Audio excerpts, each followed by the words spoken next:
Catholic Relief Services, which helps vulnerable people around the globe, is urging President Trump to continue funding their organization. Sure. Your response, please.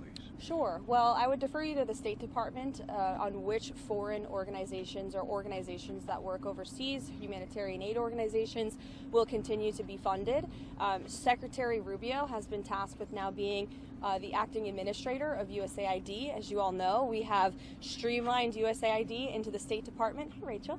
And so we want to ensure that we're being good stewards of the American taxpayers' dollars. He is currently going line by line to ensure that foreign aid to private organizations, public organizations, or government organizations aligns with America's interests. So I defer you to them. Sure,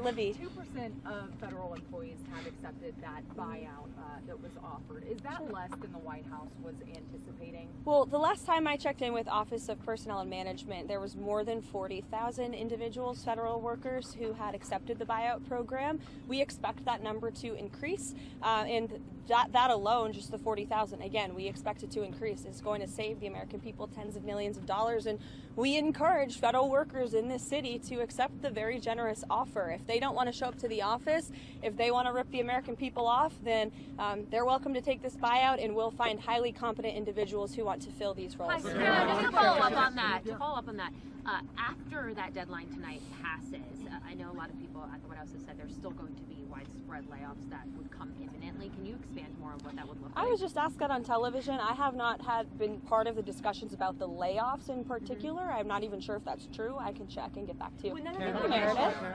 Oh, I was going to ask if you have any updates on the meeting with the lawmakers since we went on this afternoon. I understand the meeting is still ongoing, and it was been quite some time. They're talking about the budget and the priorities from this administration, the tax priorities. If I could, the House Republicans are floating the idea of a 5-year extension of the Trump tax cuts. President Trump wants it permanent. Would he sign a bill that has just a 5-year extension? So I'm glad you brought up taxes. Do you mind holding this so I can bring my receipts? I like to bring the receipts. So these are the tax priorities of the Trump administration that the president has laid out for members in that meeting today.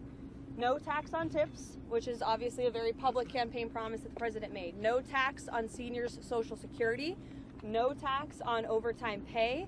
Renewing President Trump's 2017 middle-class tax cuts. Again, these are the president's priorities. Adjusting the SALT cap. Eliminate all the special tax breaks for billionaire sports team owners. Close the carried interest tax deduction loophole. Tax cuts for Made in America products. This will be the largest tax cut in history for middle-class working Americans. The president is committed to working with Congress to get this done.